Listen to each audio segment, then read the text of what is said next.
Welcome to another Explainer. Today, we're literally lacing up our dance shoes and stepping right out onto the ballroom floor. We are breaking down one of the absolute most exhilarating, just purely kinetic dances out there, the Quickstep.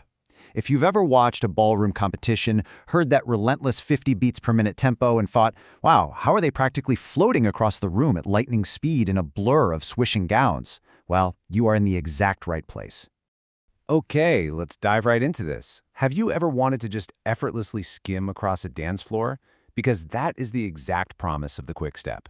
It's not just about moving fast, it's about that thrilling, almost gravity-defying sensation where you are gliding across the room in perfect sync with your partner.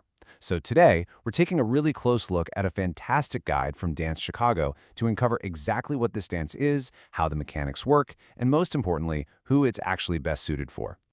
Section 1. Meet the Quickstep, discovering the driving energy. Let's see what makes this dance tick. So, before we figure out if you're ready to actually dance it, we really need to nail down its distinct identity. Think of the Quickstep as a beautiful blend. It takes the light, driving energy of a fast foxtrot and mixes it with a distinctly upbeat, infectious feel. But here's a key element. You perform this entirely in a standard ballroom hold. That means you and your partner stay connected in that classic rigid frame, even when you're flying around at top speeds. And unlike dances that feel super grounded or heavy, Quickstep is all about quick timing. You're often stepping on the quick half beats. It's all about flowing movement and that very characteristic sense of skimming across the floor. You aren't heavy stepping here. You are creating continuous, sweeping momentum. Now, to achieve that signature skimming look, the rhythm relies on a pattern that heavily emphasizes forward motion. Even when your footwork is changing at just a breakneck pace, dancers use a really smooth rise.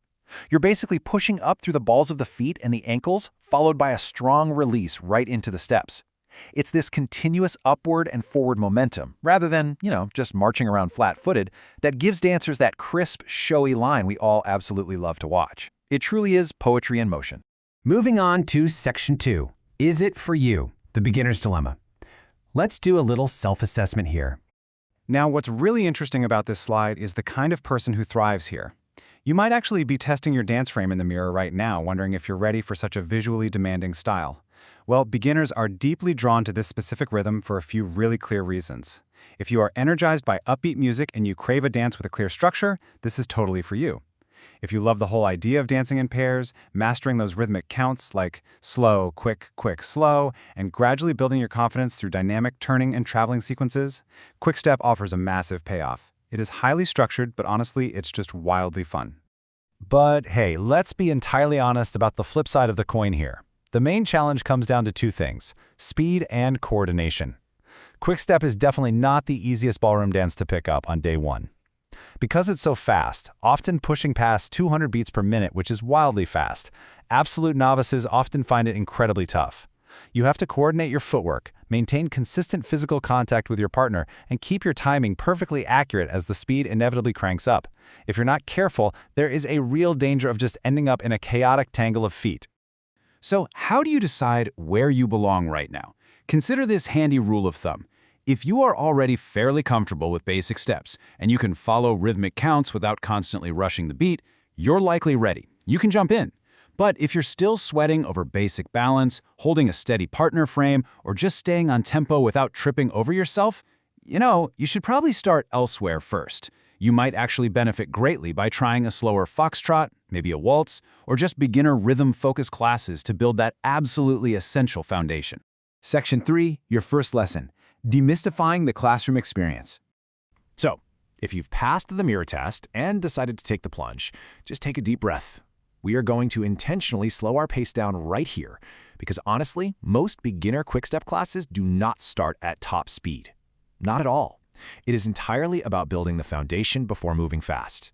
Your instructors are going to focus heavily on your body alignment, how to properly share your weight with a partner, and how to keep your movements incredibly smooth rather than choppy.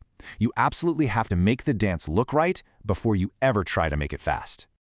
Your early curriculum is really all about layering your skills. First, you'll start with basic ballroom posture. Getting that elegant, rigid frame right is everything. It's the whole shebang. From there, you'll tackle timing drills to internalize that unique rhythm before stringing together some simple forward, backward, and turning sequences. Only then do you add traveling steps with a sort of controlled acceleration, and finally, wrapping up with floorcraft. Floorcraft basically just means learning how to navigate a crowded social floor and dodge other couples without crashing into anyone. Mastering these 5 fundamentals ensures your quickstep looks smooth and professional long before the tempo actually speeds up. All right, on to Section 4, Tips to Learn Faster, the Keys to Success. Let's look at some highly actionable takeaways that will truly empower you to step out onto the floor with total confidence. So, the crucial point is this: your primary focus must be quality over speed. I know, it's incredibly tempting to watch the pros in a competition and try to immediately match their breakneck pace. But beginners improve so much faster when they prioritize consistent posture, driving from the core, and clean, accurate foot placement. Trying to run before you can perfectly execute a basic step, that's just a one-way ticket to sloppy technique. Another massive key to success is putting yourself in the right environment. You want a class with a very patient instructor and really clear coaching, backed by music played at an appropriate, manageable tempo. And please, don't forget your gear. Wearing proper, supportive dance shoes and practicing in a space large enough to actually let you move safely, that will drastically reduce your frustration and help you build that crucial early confidence. Ultimately, just keep this progression in mind. Build your control first, and then add the speed and flair. Our source material notes a fantastic tip for this. Just practicing the counts out loud, like even without taking the full steps, can make your in-class learning so much smoother. Remember, mastering your control is the true gateway to unlocking that exhilarating speed later on. It's a journey, right? And every single dancer starts with a single, highly controlled step. If you're motivated by fast, musical movement, Quickstep might just be your perfect match. Take the time to build those fundamentals, and you will absolutely discover the joy of this celebrated dance. But I want to leave you with this thought. If you can master the discipline of moving slowly and perfectly in order to unlock explosive speed on the dance floor, where else in your life could slowing down actually help you move faster? Thanks so much for joining me for this explainer, and I will see you next time.